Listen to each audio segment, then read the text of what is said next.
Thanks for checking out my video. If you want to learn more from me, I have a lot of classes on Udemy. You can find the links to a lot of those in the description. Alright, so let's talk a little bit about communicating with spirits.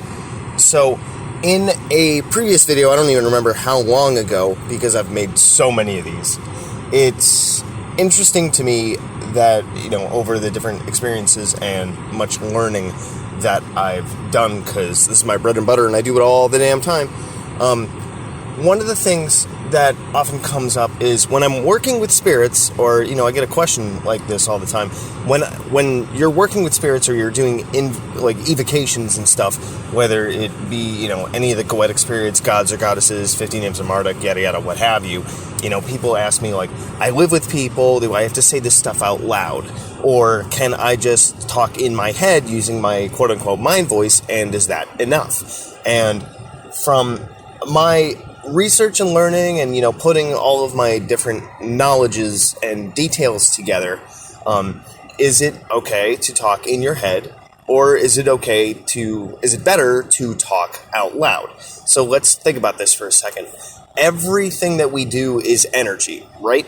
And so I may be physical, but I'm literally atoms vibrating and whatnot, and so as I'm moving around, I'm having reactions that go from, chemical to physical energy in order to, move my hands around, and even to walk, and even technically to talk.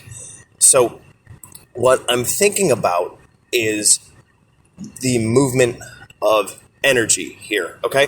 And then you couple that with the idea that spirits are not of this plane of existence, or even if they are on a different kind of wavelength that we cannot see or communicate with in the same way that, I could communicate with you if you're sitting in the same room with me. So a lot of times when people talk about spirits, they say that they're on a different plane of existence, and it takes a large amount of energy for them to interact with or communicate with us, because they have to make that amount of energy in order to make some kind of influence or make themselves known in this four-dimensional, height, length, width, and time plane, okay? So we also have to think about the kind of energy that we need to produce in order to communicate with them. Well, how do we understand or sometimes know that spirits are communicating with us? There's a bump in the night, we hear a noise, something like that. So if a high level of communication between spirits and us is something that is happening in our physical world, well then to communicate with them, maybe we should also do something that is physical. So therefore, communicating with your actual voice is arguably stronger and should be done when it comes to communicating with spirits. In the spiritual traditions that I follow, you need to be communicating with spirits out loud. When we are talking, we are moving energy, moving air with our vocal cords and with our bodies to produce our voices. So we are creating a transmutation of energy from, chemical to physical energy. That's how you are understanding the voice that I am making right now. I could be saying all this stuff in my head, but you wouldn't hear it, would you? Right? Because I have to push enough energy in a way that allows that communication to happen. So when we are communicating with spirits, we need to work within the confines of the realms that we exist in, which is height, length, width, and time. And therefore, we should be talking out loud.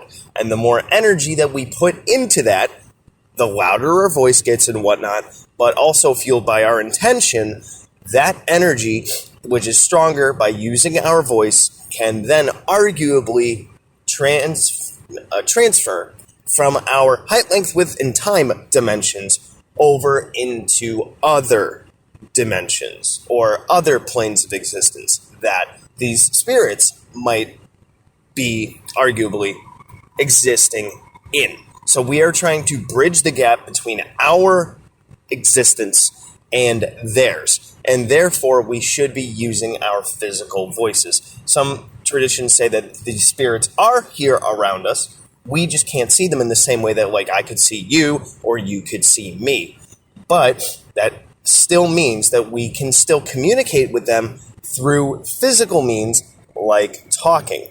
And a lot of times in certain spiritual traditions, like prayers are said a lot out loud, or when we're doing an invocation or something, like if you ever have a group ritual that you're doing with like a coven or something, or, people have these get-togethers. Like I used to go to this pagan group all the time, and we would do all the invocations and all the, the scripts and prayers and stuff out loud. And we are calling to the gods and goddesses and the spirits and what have you. And we are calling to them to come into our space using the modalities of the space that we exist in, which is our voice, our physicality. That's why we have the representative actions and why we have all of our tools and whatnot for sympathetic magic and what have you.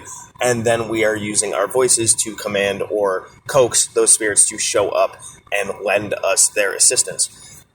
So when we're working with these spirits, we're petitioning them.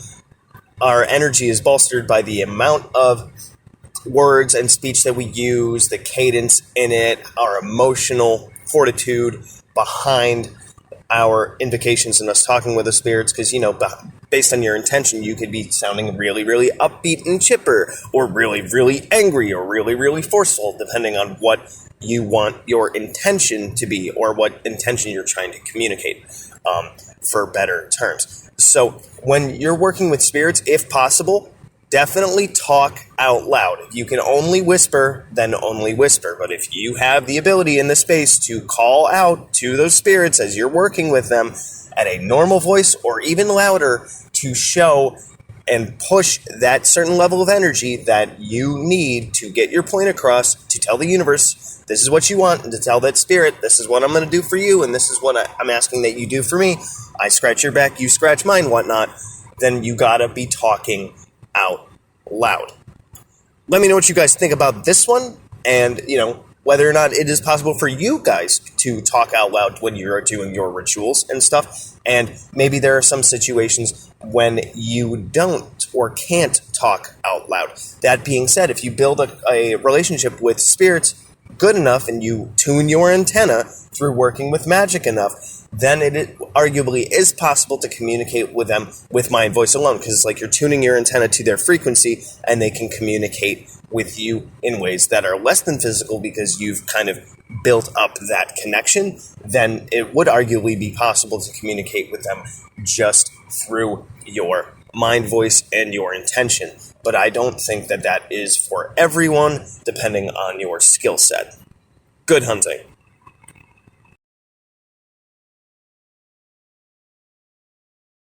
Thanks for watching my video.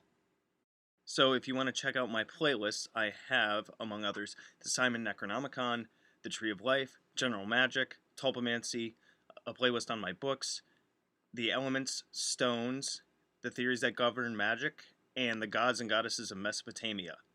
If you want to check out my books on Amazon, I have Creating Consciousness, Magical Mechanics, Magical Theater, Handy Sigil Magic, Magical Movement, which is an update and expansion upon Handy Sigil Magic, Magical Mastery, which is a combination masterwork of Magical Theater and Magical Mechanics, and The Guide to the Spheres and Beyond.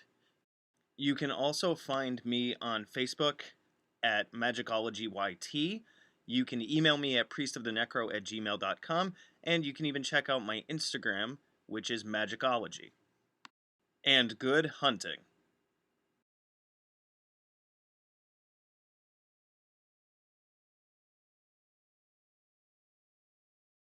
You can also find me on Facebook at Magickology YT.